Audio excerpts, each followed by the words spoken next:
নমস্কার বন্ধুরা, আমার চ্যানেলে আপনাদের সবাইকে স্বাগত। আজ আমি নিয়ে এসেছি পালং শাক দিয়ে নতুন স্বাদের নিরামিষ রেসিপি। এখানে আমি পালং শাক ভালো করে ধুয়ে নিয়ে এভাবে কুচি কুচি করে কেটে নেব।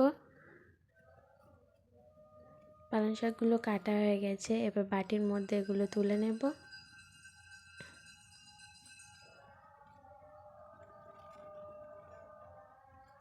অল্প লবণ দিয়ে পালং শাকগুলো মেখে রাখবো।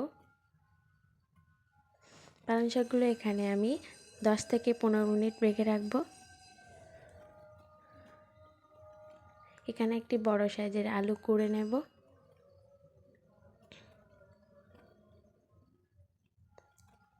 দেখো, এখানে একটা বড় সাইজের টমেটো, কাঁচা লঙ্কা ও আদার একটা পেস্ট করে নেব। মেখে রাখা পালং শাকগুলো থেকে জল ঝরিয়ে তুলে নেব। এখানে আমি আলুগুলো ভালো করে ধুয়ে নিয়েছি। এবার আলুগুলো থেকে জল ঝরিয়ে পালং শাকের মধ্যে দিয়ে দেব। এখানে আমি 2 চামচ বেসন, 2 চামচ চালের গুঁড়ো, একটা কাঁচা লঙ্কা, পরিমাণ মতো চিনি এবং স্বাদ মতো লবণ দিয়ে এটাকে ভালো করে মেখে নেব।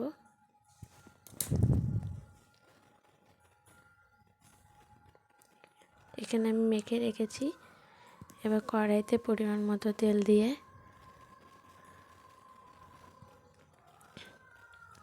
হাত দিয়ে এটাকে চ্যাপটা চ্যাপটা করে ভেজে নেব।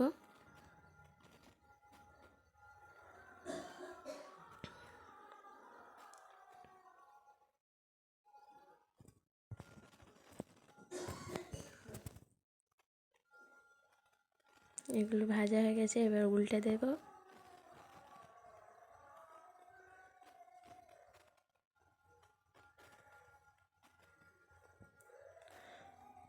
বড়াগুলো লাল লাল করে ভাজা নেওয়া হয়ে গেছে। এবার এগুলোকে তুলে নিয়ে কড়াইতে পরিমাণ তেল দিয়ে তাতে 5 ফোড়ন দিয়ে দেব।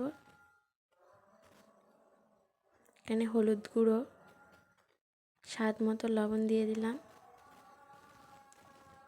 পেস্ট করে রাখা টমেটোর পেস্ট দিয়ে দিলাম। এটাকে ভালো করে নেড়ে নেব। এখানে জিরে গুঁড়ো, ধনে গুঁড়ো, স্বাদ মতো চিনি দিয়ে এটাকে ভালো করে নেড়ে নেব।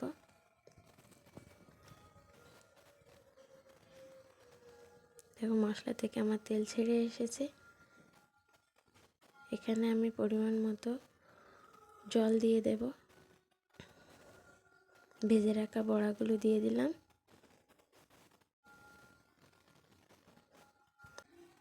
গরম মশলা দিয়ে দেব।